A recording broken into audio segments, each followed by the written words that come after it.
एही भिडियो संपूर्ण शुणु आपणकु एहा बहुत पसंद आसिब। नमस्कार बंधुगण, मोर नाम रिया। एहा मो जेजेबापा ओ मो बोहू मध्यरे घटिथिबा घटना विषयरे अन्य अर्थरे कहिले एहा ससुर ओ बोहू भितरे घटिथिबा सेही घटना विषयरे एपरि आपण केबे भी शुणी नथिबे, जहा मु आजी आपणकु कहिबाकु चाउछि। मो परिवाररे मोर जेजेबापा तांकर बयस वर्तमान 62 वर्ष ओ मो बोऊ जिए 38 वर्ष बयसर थिले। मोर बड़ भाई राहुल जिए विदेशरे रही काम करंती एवं मु 20 वर्ष बयसर थिली। मोर जेजेमा 10 वर्ष पूर्वरु मृत्युवरण करिथिले। से एक दुर्घटनारे मृत्युवरण करिथिले एवं सेबेठारु मो जेजेबापा एका रहिगले। मो बापा मध्य आमकु बहुत पूर्वरु छाड़ी चली जाइथिले। मु केवल 5 वर्ष बयसर थिली जेतेबेले से एक बड़ अजणा रोगरे मृत्युवरण करिथिले। आम घरे धन संपत्ति तांको पैसारे किछि कमी नथिला, किंतु मो बापा जणे एपरि रोगरे आक्रांत होइथिले जेउथिरु बंचिबा बड़ बड़ धनी लोकंक पई मध्य असंभव होई जाइथिला। मो जेजेबापांको नाम प्रकाश। से तांको बयस अनुसारे अन्य पुरुष मानक अपेक्षा उच्च एवं शक्तिशाली थिले। तांको आखिरे एक गभीरता थिला एवं तांको कंठस्वररे एक अद्भुत आकर्षण थिला। लोकमाने कहुथिले जे से तांको युवक अवस्थारे बहुत सुंदर थिले। मु मध्य जेजेबापांको युवक अवस्थार पुरुणा फोटो भी देखिथिली जेउथिरे से बिल्कुल हीरो परि लागुथिले। मो बोउर नाम अनिता। से देखिबाकू बहुत सुंदर थिले। गोरा रंग, लंबा कला केस एवं एपरि हस जहा समस्तंको हृदय जीति पारे। से दुखी थिले, हुएत कारण से पापांकु मने पकाइथिले किंबा हुएत अन्य किछि कारण थाई पारे, किंतु सत्य कोन थिला मु ताहा परे जानि पारिली जेतेबेले मु कॉलेज रे पढुथिली। मु मोर ग्रेजुएशन रो प्रथम वर्ष रे पढिथिली। राहुल जिए कि मोर भाई गत 2 वर्ष धरी से विदेश रे थिला, किंतु तांकर अनुपस्थिति घरे एक शून्यताकू आहुरी घनिष्ठ करि देइथिला एवं हुएत एही शून्यता मो जेजेबापा एवं बोऊ मध्यरे एहीपरि घटना घटिबार कारण होई जाइथिला। एहा सबु गत वर्ष घटिथिला। एप्रिल मास होइथिला। ग्रीष्म आरंभ होई जाइथिला। मु कॉलेज रु थकी घरकू फेरिथिली। सेही दिन मोर गोटिए क्लास शीघ्र शेष होई जाइथिला एवं मु घरकू जाई किछि समय पई विश्राम नेबाकू निष्पत्ति नेइथिली। से दिन घरर द्वार खोला थिला, जहा मते टिके अद्भुत लागिला, कारण बोऊ सबुबेले द्वारकू बंद करी रखुथिले। मु मोर जोता खोली चुपचाप भीतरकू गली। घर शांत थिला। मु भाबिली माँ बजारकू जाइछंती एवं जेजेबापा तांको रूम रे अछंती। मु मो रूम आदकू गली, किंतु तापरे मु रोसेई घररू किछि हालुका हालुका शब्द सुनिली। मृदु हस, किछि फुसफुस कथा हेउथिबार शब्द। मु भाबिली हुएत कोनोसी पड़ोसी आसिछंती ओ मो बोऊ तांको सहित किछि चुपी चुपी कथा हेउछंती बोधे। बापांको मृत्यु परठारू बोऊर एहीपरि हसिकी कथा हेबार बहुत दिन होई जाइथिला। एहा सबु सुनी मते बहुत भल लागिला ओ ता सहित मो भितरे एक कौतूहलर भावना सृष्टि हेला। मु रोसेई घरकू लुचि लुचि देखिबाकू लागिली। रोसेई घर द्वार टिकिए खोला थिला एवं मु भीतरकू चाहिली। मु जहा देखिली ताहा एक आश्चर्यजनक घटना थिला। ताहा मो पई कल्पना करिबार भी बाहारे थिला। बोऊ रोसेई घरे ठिया होइथिले, चा तैयारी करुथिले एवं एक कप धरिथिले। जेजेबापा तांको पछपटे ठिया होइथिले। तांको हाथ बोऊर कांध उपरे थिला ओ जेजेबापा तांको कानरे फुसफुस होई किछि कहुथिले। बोऊ मुरुकी मुरुकी खिलिखिली होई हसुथाए। तांको आखिरे एक चमक थिला, जहा मु पूर्वरु केबे देखि नथिली। तांको मुहम बोऊर कांध पाखरे थिला। बोऊ धीरे धीरे तार आखि बंद करि देउथिला, जेपरि से सेही मुहूर्तकू अनुभव करुछि। एहा सबु एते अजब थिला जे मु बुझी पारु नथिली कोन घटुछि। एहा सबु देखि मो हृदय धक धक करुथिला। मु चुपचाप पछकू हटी मो रूम को गली। मु द्वार बंद करी बिछणारे बसी गली। मो मनरे प्रश्नर झड़ उठुथिला। मु जहा देखिली ताहा कोन वास्तव थिला कि? मु भाबिली हुएत मु किछि भूल बुझी थाई पारे, हुएत से केवल मजाक करुथिले, किंतु मोर हृदय एहाकू विश्वास करि पारिला नाही। मु निजकू शांत करिबाकू चेष्टा कली। मु भाबिली हुएत एहा भूल रे अकस्मात थरे घटी जाइथिबा घटना, किंतु तथापि मो मनरे संदेहर मंजी बुणी होई जाइथिला। सेही दिन परठारु मु जेजेबापा एवं बोऊ उपरे नजर रखिबा आरंभ कली। परवर्ती किछि दिन पई मु लक्ष्य कली जे दिन सारा सबु किछि स्वाभाविक रहुथिला। बोऊ सकाळे उठी जळखिया प्रस्तुत करुथिला। जेजेबापांकु चाहा देउथिला। जेजेबापा तांको खबर कागज पढिबारे मग्न थिले। ଏବଂ ବୋଉ ଘର କାମରେ ବ୍ୟସ୍ତ ରହୁଥିଲା। କିନ୍ତୁ ଆଗ ଅପେକ୍ଷା କିଛି ତ ପରିବର୍ତ୍ତନ ହୋଇଥିଲା। ଜେଜେବାପାଙ୍କ ଆଖିରେ ଏକ ଚମକ ଥିଲା ଓ ମୁହଁରେ ଏକ ଖୁସିର ହାଲୁକା ଆଭାସ, ଯାହା ପୂର୍ବରୁ କେବେ ଦେଖାଯାଇ ନଥିଲା। ବୋଉ ସହ କଥା ହେବା ସମୟରେ ସେ ଟିକେ ଅଧିକ ହସୁଥିଲେ। ବୋଉ ମଧ୍ୟ ପୂର୍ବ ଅପେକ୍ଷା ଅଧିକ ଖୁସି ଦେଖାଯାଉଥିଲା। ସେ ଗୁଣୁ ଗୁଣୁ ହୋଇ ବାରମ୍ବାର କେଶ ଘଷି ଚାଲିଥିଲେ ଏବଂ ବେଳେ ବେଳେ ଜେଜେବାପାଙ୍କୁ ଚାହିଁ ଟିକେ ହସୁଥିଲେ। ଏସବୁ ଛୋଟ ଛୋଟ କଥା ଥିଲା, କିନ୍ତୁ ଏହା ମୋର ସନ୍ଦେହକୁ ଆହୁରି ମଜବୁତ କରୁଥିଲା। ଦିନେ ସନ୍ଧ୍ୟାରେ ମୁଁ ମୋ ରୁମରେ ବସି ଏକ ପୁସ୍ତକ ପଢୁଥିଲି। ବୋଉ କହିଥିଲା ଯେ ସେ ପଡୋଶରେ କାହାକୁ ଭେଟିବାକୁ ଯାଉଛି ଏବଂ ଜେଜେବାପା ତାଙ୍କ ରୁମରେ ଥିଲେ। ମୁଁ ଭାବିଲି ମୁଁ ଟିକେ ଟିଭି ଦେଖିବି। ମୁଁ ହଲ ଭିତରକୁ ଗଲି, କିନ୍ତୁ ତାପରେ ମୁଁ ବୋଉର ଚପଲର ଶବ୍ଦ ଶୁଣିଲି। ମୁଁ ଭାବିଲି ହୁଏତ ସେ ଶୀଘ୍ର ଫେରି ଆସିଥିବ। ମୁଁ ଟିଭିର ଭଲ୍ୟୁମ କମ କରି ଦେଖିବାକୁ ଚେଷ୍ଟା କଲି। ବୋଉ ହଲ ଭିତରେ ନଥିଲା। ମୁଁ ଦେଖିଲି ଯେ ଜେଜେବାପାଙ୍କ କୋଠରୀର ଦ୍ୱାର ଟିକେ ଖୋଲା ଥିଲା। ମୁଁ ଚୁପଚାପ ସେଠାକୁ ଗଲି। ବୋଉର କୋଠରୀ ଭିତରୁ ତାର ନରମ ସ୍ୱର ଆସୁଥିଲା। ସେ ଜେଜେବାପାଙ୍କ ନାମ ଧରି କହୁଥିଲା, ଯଦି କେହି ଆମକୁ ଦେଖନ୍ତି ତେବେ କଣ ଭାବିବେ? ଜେଜେବାପା ହସି ହସି କହୁଥିଲେ, ରିୟା ଉପର ମହଲାରେ ଅଛନ୍ତି ଏବଂ ବାହାରେ କେହି ନାହାନ୍ତି। ଚିନ୍ତା କର ନାହିଁ, କେହି ଜାଣିପାରିବେନି। ମୁଁ ଦ୍ୱାର ଫାଟ ଦେଇ ଚାହିଁଲି। ସେ ଜେଜେବାପାଙ୍କ ପାଖରେ ବସିଥିଲା। ତାଙ୍କ ହାତ ବୋଉର କାନ୍ଧ ଉପରେ ଥିଲା। ଧୀରେ ଧୀରେ ତାଙ୍କ କେଶକୁ ହାତରେ ଆଉସୁଥିଲେ, ଯେପରି କାହାକୁ ସ୍ନେହରେ ସାନ୍ତ୍ୱନା ଦେଉଥିଲେ। ତାପରେ ଜେଜେବାପା ବୋଉ ପାଖକୁ ଘୁଞ୍ଚିଗଲେ ଏବଂ ବୋଉ ତା ଆଖି ବନ୍ଦ କରିଦେଲା। ସେହି ମୁହୂର୍ତ୍ତଟି ଏପରି ଥିଲା ଯାହା ମୁଁ କିଛି ବୁଝିପାରିଲି ନାହିଁ। ମୁଁ ଚୁପଚାପ ପଛକୁ ହଟିଗଲି ଏବଂ ମୋ ରୁମକୁ ଚାଲିଗଲି। ମୋର ମନ ସ୍ତବ୍ଧ ହୋଇଗଲା। କିଛି ଦିନ ପରେ ଥରେ ମୁଁ ବିଳମ୍ବିତ ରାତି ଯାଏ ପଢୁଥିଲି। ପ୍ରାୟ 11:30 ସମୟର ହେବ। ମୁଁ ପାଣି ପିଇ ଶୋଇବାକୁ ନିଷ୍ପତ୍ତି ନେଲି। ମୁଁ ମୋ ରୁମ ଛାଡି ରୋଷେଇ ଘରକୁ ଗଲି। ତାପରେ ମୁଁ ଦେଖିଲି ଯେ ଜେଜେବାପା ତାଙ୍କ କୋଠରୀରୁ ବାହାରକୁ ଆସି ବୋଉ କୋଠରୀକୁ ଯାଉଛନ୍ତି। ସେ ଚୁପଚାପ ଚାଲିଗଲେ, ଯେପରି କେହି ଜାଣିପାରିବେ ନାହିଁ। ବୋଉ କୋଠରୀ ପ୍ରଥମ ମହଲାରେ ଥିଲା ଏବଂ ଜେଜେବାପାଙ୍କ କୋଠରୀ ତଳେ ଥିଲା। ମୁଁ ଭାବିଲି ସେମାନଙ୍କର କିଛି ଗୁରୁତ୍ୱପୂର୍ଣ୍ଣ କାମ ଥିବ ବୋଧେ, କିନ୍ତୁ ତାପରେ ମୁଁ ଦେଖିଲି ବୋଉର ଦ୍ୱାର ଟିକିଏ ଖୋଲା ଥିଲା ଏବଂ ଜେଜେବାପା କୋଠରୀରେ ପ୍ରବେଶ କଲେ। ଦ୍ୱାର ବନ୍ଦ ହୋଇଗଲା। ମୁଁ ସିଡିରେ ଠିଆ ହୋଇ ରହିଲି। ମୋର ହୃଦୟ ପୁଣି ଜୋରରେ ଧକ ଧକ କରିବାକୁ ଲାଗିଲା। ମୁଁ ସାହସ ସଂଗ୍ରହ କରି ଚୁପଚାପ ବୋଉର କୋଠରୀ ପାଖକୁ ଗଲି। ଦ୍ୱାର ତଳୁ ଭାଗରୁ ଏକ ହାଲୁକା ଆଲୋକ ଆସୁଥିଲା। ମୁଁ ଦ୍ୱାର ପାଖରେ କାନ ଡେରି ଶୁଣିବାକୁ ଲାଗିଲି। ଭିତରୁ ମୁଁ ଧୀରେ ଧୀରେ କଥାବାର୍ତ୍ତା ଶୁଣିପାରିଲି। ବୋଉ କହୁଥାଏ, ଯଦି ରିୟା ଜାଣିଯାଏ ତେବେ କଣ ହେବ?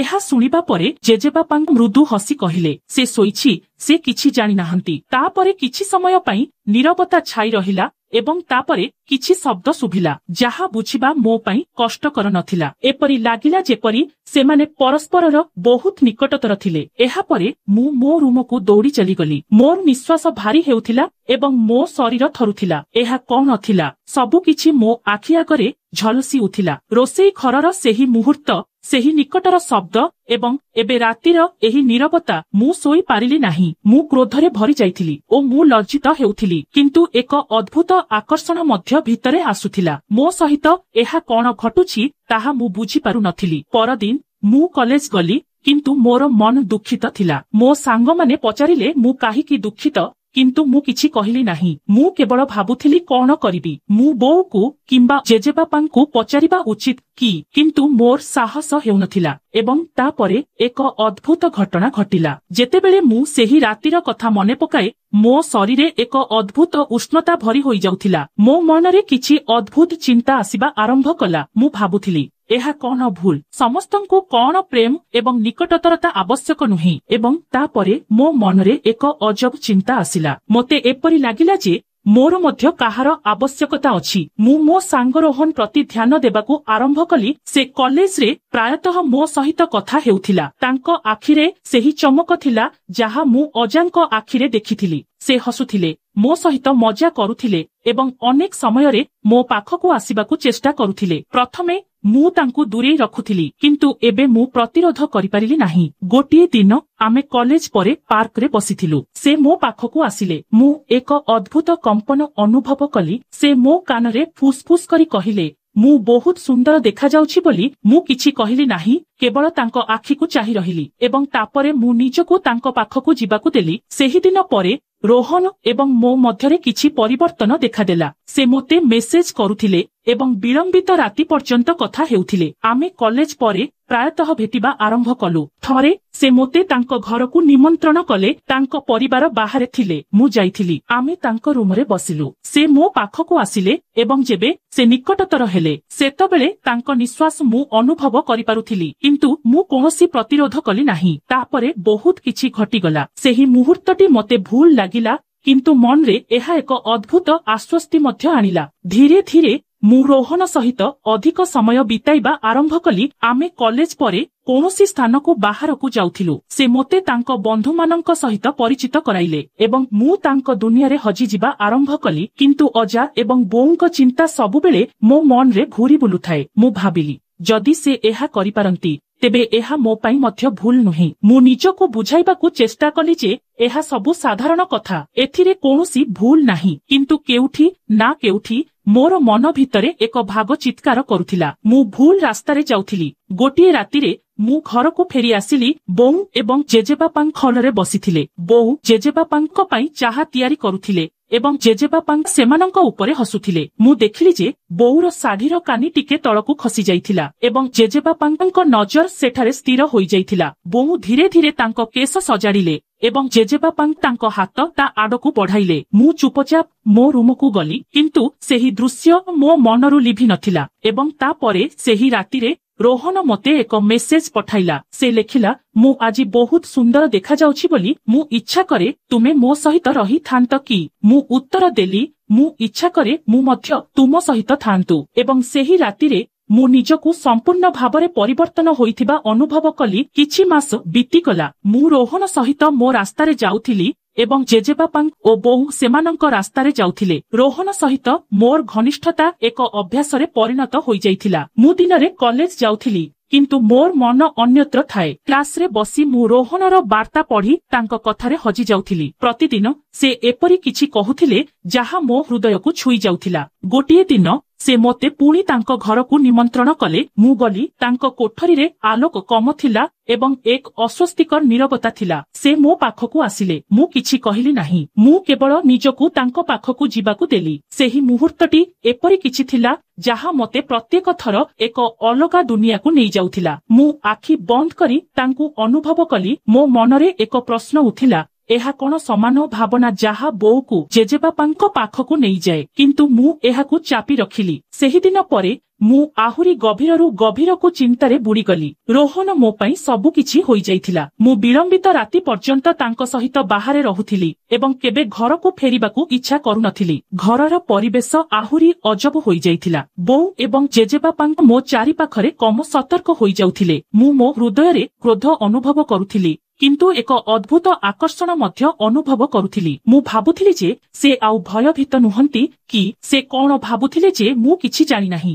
ଏବଂ ତାପରେ ମୋର ମନ ରୋହନ ପାଖକୁ ଗଲା। ତାଙ୍କ କଥା, ତାଙ୍କ ସ୍ପର୍ଶ ଏବଂ ସେହି ମୁହୂର୍ତ୍ତଗୁଡ଼ିକ ମୋତେ ପ୍ରତ୍ୟେକ ଥର ଗଭୀରରୁ ଗଭୀରକୁ ଭାବନାକୁ ନେଇଯାଉଥିଲା। ମୁଁ ନିଜକୁ ବୁଝାଇବାକୁ ଚେଷ୍ଟା କଲି ଯେ ଯଦି ବୋଉ ଏବଂ ଜେଜେବାପା ଏହା କରିପାରିବେ ତେବେ ଏହା ମୋ ପାଇଁ ମଧ୍ୟ ଭୁଲ ନୁହେଁ। କିନ୍ତୁ ମୋ ହୃଦୟର ଏକ କୋଣ ଚିତ୍କାର କରୁଥିଲା ଯେ ମୁଁ ଭୁଲ ରାସ୍ତାରେ ଯାଉଛି। ତାପରେ ଗୋଟିଏ ରାତିରେ ମୁଁ ବିଳମ୍ବିତ ଘରକୁ ଫେରିଲି। ମୁଁ ରୋହନଙ୍କ ସହିତ ଯାଇଥିଲି। ମୁଁ ଦେଖିଲି ଯେ ବୋଉର କୋଠରୀର ଦ୍ୱାର ବନ୍ଦ ଥିଲା, କିନ୍ତୁ ଅଜା ତାଙ୍କ କୋଠରୀରେ ନଥିଲେ। ମୁଁ ଚୁପଚାପ ବୋଉ କୋଠରୀକୁ ଗଲି। ଦ୍ୱାର ତଳୁ ଏକ ମୃଦୁ ହାଲୁକା ଆଲୋକ ଆସୁଥିଲା। ମୁଁ ଦ୍ୱାର ପାଖରେ କାନ ଲଗାଇଲି। ଭିତରୁ ବୋଉର କୋମଳ ସ୍ୱରର ଶବ୍ଦ ଆସିଲା, ଦୟାକରି ଆଜି ଟିକେ ଶୀଘ୍ର ଆସନ୍ତୁ। ମୁଁ ଜାଣିନାହିଁ ରିୟା କେବେ ଆସିଯିବ। ଜେଜେବାପା ହସି ହସି କହିଲେ, ଅନିତା, ସେ ନିଜ ଦୁନିଆରେ ହଜି ଯାଇଛି। ସେ କିପରି ଜାଣିବ? ତାପରେ ନୀରବତା ପଡ଼ିଗଲା। ମୁଁ ବୁଝିପାରିଲି ଯେ ସେ ପୁଣି ସେହି ଦୁନିଆରେ ହଜିଯାଇଛି। ମୁଁ ମୋ ରୁମକୁ ଯାଇ ଶୋଇପଡ଼ିଲି। ମୋ ମନରେ ଝଡ଼ ସୃଷ୍ଟି ହେଉଥିଲା। ମୁଁ ଭାବୁଥିଲି ଯେ ଏସବୁ କଣ ମୋତେ ମଧ୍ୟ ଅନୁଭବ ହେବ କି? ଏବଂ ତାପରେ ରୋହନ ଠାରୁ ଏକ ମେସେଜ ଆସିଲା। ସେହି ରାତିରେ ମୁଁ ନିଜକୁ ସମ୍ପୂର୍ଣ୍ଣ ଭାବରେ ଏକ ଅଲଗା ଅନୁଭବ କଲି। ମୁଁ ସେହି ରାସ୍ତାରେ ଏତେ ଦୂର ଚାଲି ଯାଇଥିଲି ଯେ ଫେରିବା ଅସମ୍ଭବ ମନେ ହେଉଥିଲା। ଅନେକ ମାସ ବିତିଗଲା। ମୁଁ ରୋହନଙ୍କ ସହିତ ମୋ ଦୁନିଆରେ ହଜି ଯାଇଥିଲି। ବୋଉ ଏବଂ ଜେଜେବାପା ସେମାନଙ୍କ ଦୁନିଆରେ ଥିଲେ। କିନ୍ତୁ ଗୋଟିଏ ଦିନ ସବୁକିଛି ବଦଳିଗଲା। ଗୋଟିଏ ସନ୍ଧ୍ୟାରେ ମୁଁ କଲେଜରୁ ଫେରି ଦେଖିଲି ଯେ ଘରର ପରିବେଶ ଭିନ୍ନ ଥିଲା। ଦ୍ୱାର ପାଖରେ ଏକ ଜୋତା ପଡ଼ିଥିଲା। ଯାହା ମୋ ସହିତ ପରିଚିତ ଥିଲା। ମୁଁ ଭିତରକୁ ଗଲି ଏବଂ ଦେଖିଲି ରାହୁଲ, ଯିଏକି ମୋର ଭାଇ ହଲରେ ବସିଥିଲେ। ତାଙ୍କ ମୁହଁ କଠୋର ଏବଂ ରାଗରେ ଲାଲ ଥିଲା। ବୋଉ ଏବଂ ଜେଜେବାପାଙ୍କ ମଧ୍ୟ ସେଠାରେ ଥିଲେ, କିନ୍ତୁ ସେମାନଙ୍କର ନଜର ତଳକୁ ଥିଲା। ମୁଁ ପଚାରିଲି, ଭାଇ ତୁମେ କେବେ ଆସିଲ? ରାହୁଲ ମୋ ଆଡକୁ ଚାହିଁ ଧୀରେ କହିଲେ, ରିୟା, ତୁ ଉପର ମହଲାକୁ ଯା। ମୋତେ ବୋଉ ଏବଂ ଜେଜେବାପାଙ୍କ ସହ କଥା ହେବା ଆବଶ୍ୟକ ଅଛି। ମୁଁ ଅଜବ ଅନୁଭବ କଲି, କିନ୍ତୁ ମୁଁ ମୋ କୋଠରୀକୁ ଚାଲିଗଲି। ମୁଁ ଉପର ମହଲାରୁ ସେମାନଙ୍କ ସ୍ୱର ଶୁଣି ପାରୁଥାଏ। ରାହୁଲଙ୍କ ରାଗରେ ଭରା ରହିଥିବା ସ୍ୱର ବଢୁଥିଲା ଏବଂ ବୋଉ ଏହା ଶୁଣି ଥରୁଥିଲା। ମୁଁ ଚୁପଚାପ ସିଡି ପାଖକୁ ଆସି ଶୁଣିବାକୁ ଚେଷ୍ଟା କଲି। ରାହୁଲ ଚିତ୍କାର କରୁଥିଲା, ଏଠାରେ କଣ ଚାଲିଛି? ମୁଁ ଭାବିଲି ମୁଁ ମୋ ପରିବାର ପାଇଁ କଠିନ ପରିଶ୍ରମ କରୁଛି ଏବଂ ଏଠାରେ ଏସବୁ ତାଙ୍କ ସ୍ୱରରେ କ୍ରୋଧ ଥିଲା, କିନ୍ତୁ ଏକ ଯନ୍ତ୍ରଣା ମଧ୍ୟ ଥିଲା। ମୁଁ ତଳକୁ ଚାହିଁଲି। ରାହୁଲ ତାଙ୍କ ଫୋନରେ କିଛି ଦେଖାଉଥିଲେ। ବୋଉ ଏବଂ ଜେଜେବାପାଙ୍କ ସୋଫାରେ ତଳକୁ ମୁହଁ କରି ନୀରବ ହୋଇ ବସିଥିଲେ। ସେମାନଙ୍କ ମୁହଁ ଫିକା ପଡିଯାଇଥିଲା। ରାହୁଲ ବୋଉକୁ ଫୋନଟି ବଢାଇ କହିଲେ, ଦେଖ, ମୁଁ ସୁରକ୍ଷା ପାଇଁ ଘରେ କ୍ୟାମେରା ଲଗାଇଥିଲି, କିନ୍ତୁ ଏହା କଣ? ତୁମେ 2 ଜଣ ରାତିରେ ଘରେ, ଦିନରେ ହଲରେ ଅଛ। ତୁମକୁ ଲାଜ ଲାଗୁନାହିଁ କି? ବୋଉ ଫୋନରେ ଦେଖି ଦେଇସାରି ହାତରେ ମୁହଁ ଲୁଚାଇ ଦେଲା। ତାଙ୍କ ଆଖିରୁ ଲୁହ ବୋହିବାକୁ ଲାଗିଲା। ଜେଜେବାପାଙ୍କ ମୁଣ୍ଡ ନଇଁ ପଡିଲା। ତାଙ୍କ ଆଙ୍ଗୁଠି ଥରି ଉଠିଲା। ରାହୁଲ ଟେବୁଲରେ ତାଙ୍କ ହାତ ମୁଠାକୁ ଜୋରରେ ମାରିଦେଇ ଚିତ୍କାର କଲେ, ତୁମେମାନେ ମୋ ପରିବାର ଏବଂ ତୁମେ ମୋ ଅଜାଣତରେ ଏସବୁ କରୁଛ। ବୋଉ କାନ୍ଦିଲେ ଓ କହିଲେ, ପୁଅ, ଆମକୁ କ୍ଷମା କର। ଆମେ ଭୁଲରେ ଏହା ସବୁ କରିଦେଇଥିଲୁ। ଆମମାନଙ୍କର ଏକାକିକତା, ଭିତରର ଏକାକୀପଣର ଶୂନ୍ୟତା ଆମମାନଙ୍କୁ ନିକଟକୁ ଟାଣି ଆଣିଥିଲା। ତାଙ୍କ ସ୍ୱର ଭାଙ୍ଗି ଯାଉଥିଲା। ଜେଜେବାପାଙ୍କୁ ଧୀରେ ଧୀରେ କହିଲେ, ରାହୁଲ, ମୁଁ ଭୁଲ କରିଥିଲି। ମୁଁ ଜାଣି ନଥିଲି ଏହା ଏତେ ଦୂର ଯାଏ ଚାଲିଯିବ। ଦୟାକରି ଆମକୁ କ୍ଷମା କର। ତାଙ୍କ ସ୍ୱରରେ ଲାଜ ଥିଲା, କିନ୍ତୁ ରାହୁଲଙ୍କ କ୍ରୋଧ ରହିଗଲା। ସେ କହିଲେ, କ୍ଷମା କର? ତୁମେମାନେ କ୍ଷମା ମାଗୁଛ? ତୁମେ କଣ ଜାଣ ଏହି ଘରେ କେତେ ବଡ ଅନିଷ୍ଟ ହୋଇଯାଇଛି? ପୁଣି ସେ ବୋଉକୁ ପଚାରିଲେ, ରିୟା କଣ ଏହା ସବୁ ଜାଣେ କି? ମୁଁ ଏତିକି ଶୁଣୁଥିଲି ଏବଂ ତାପରେ ମୋର ପାଦତଳ ଗୋଡ଼ ଥରିବାକୁ ଲାଗିଲା। ରାହୁଲ ମୋତେ ଡାକିଲା, ରିୟା, ତଳକୁ ଆସ।